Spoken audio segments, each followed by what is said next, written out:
Adobong manok tayo guys na may papaya na nagmamantika na. Yan, nagmamantika na siya.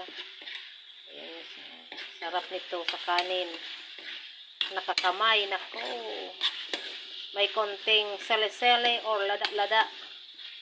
Yan, nilagyan ko.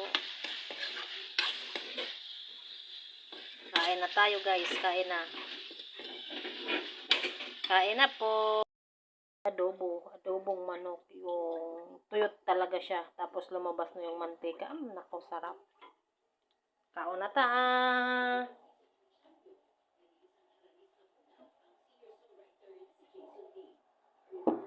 Ito yung sa anak ko. Wala kasing sili. Di ko yan nilagyan ng sili. Saka ito. Pinamantika ko talaga siya. Kaon na ta. Diba, ito na yung katotohanan. Pag nandito na ganito na daw kinuha ng kanin, katotohanan na daw yan. Na ibig sabihin, wala ng kanin. Kain tayo. Kain na. Ayan.